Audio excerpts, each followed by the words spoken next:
anak-anak, Assalamualaikum warahmatullahi wabarakatuh. Bagaimana kabarnya hari ini? Semoga tetap sehat dan tambah semangat ya. Oke, kita akan melanjutkan pelajaran IPA kali ini pada bab yang kedua, yaitu bab klasifikasi makhluk hidup. Jadi di bab ini kita akan belajar bagaimana mengklasifikasikan makhluk hidup sesuai dengan kelompoknya. Oke, apa saja yang kita pelajari? Kalian lihat ada 3 subbab. Yang pertama ciri-ciri makhluk hidup, yang kedua klasifikasi makhluk hidup, yang ketiga adalah pengenalan mikroskop. Jadi 3 subbab ini kita pelajari. Nah, untuk hari ini kita akan belajar tentang ciri-ciri makhluk hidup. Oke. Ciri-ciri makhluk hidup ini sudah kalian pelajari dulu waktu kalian masih SD. Jadi kita hanya tinggal mengulang atau mereview saja ya. Oke, apa saja ciri-ciri makhluk hidup? Nah, ciri-ciri makhluk hidup itu ada di sini 7 ya. Yang pertama adalah bernafas, kemudian yang kedua memerlukan makanan dan minuman, yang ketiga adalah bergerak, kemudian yang berikutnya adalah tumbuh, berikutnya berkembang, peka terhadap rangsang, dan yang terakhir adalah menyesuaikan diri terhadap lingkungan. Oke, baiklah anak-anak, kita akan bahas satu persatu dari materi kita kali ini.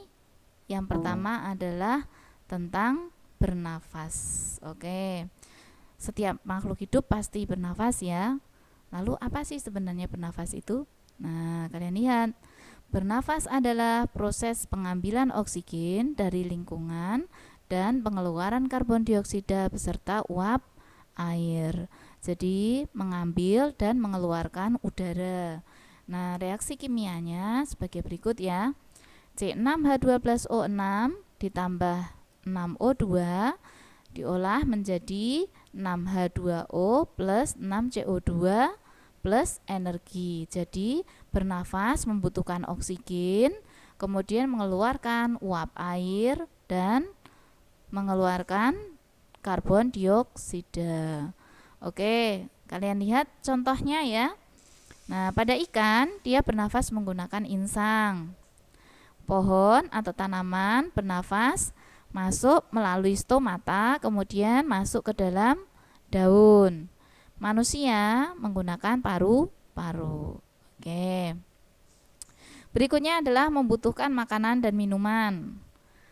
Makhluk hidup membutuhkan makanan dan minuman yang berasal dari alam sekitarnya.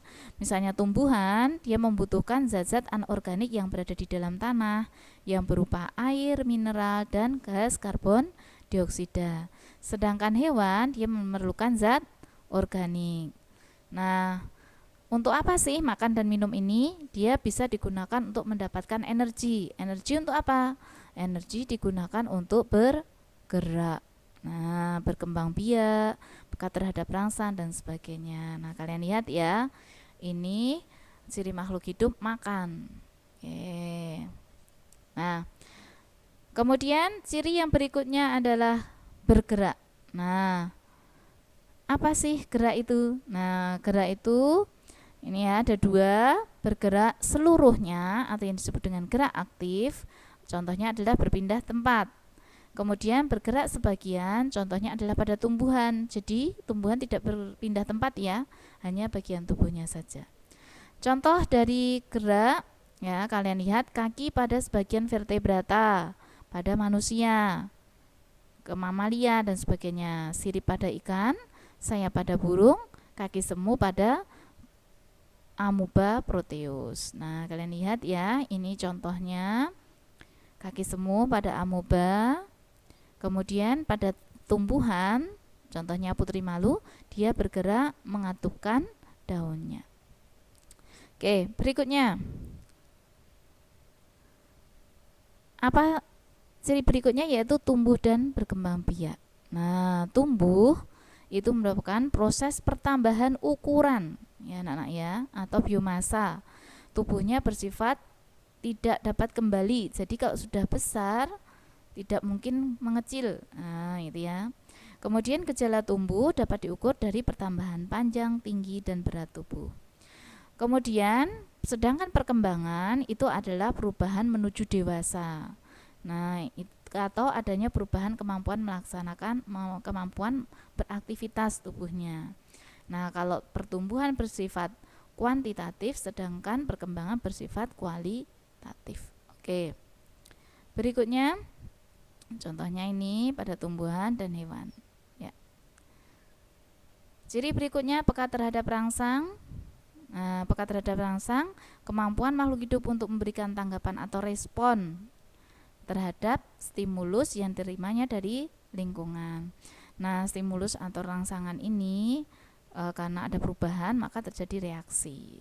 Contohnya ya, pada manusia ada rangsang cahaya oleh mata, suara oleh telinga, hidung untuk membau, kemudian kulit untuk rangsang panas, dingin, dan sebagainya.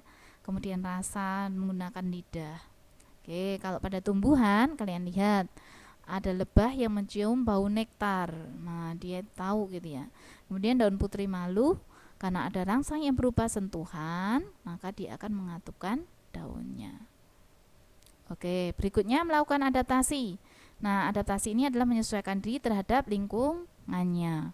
Contohnya pohon jati pada musim kemarau dia akan menggugurkan daunnya jika air tanahnya berkurang sehingga akan mengurangi kadar air di dalam tubuhnya. Nah, contoh yang lain cicak. Nah, ini dia memutuskan ekornya. Kemudian unta dia menyimpan makanan cadangan, bukan makanan ya, minuman. Nah, menyimpan air di tempat cadangannya. Kemudian ada teratai, daunnya berbentuk lebar untuk mengurangi proses penguapan. Oke anak-anak, materi kita sudah selesai sampai di sini.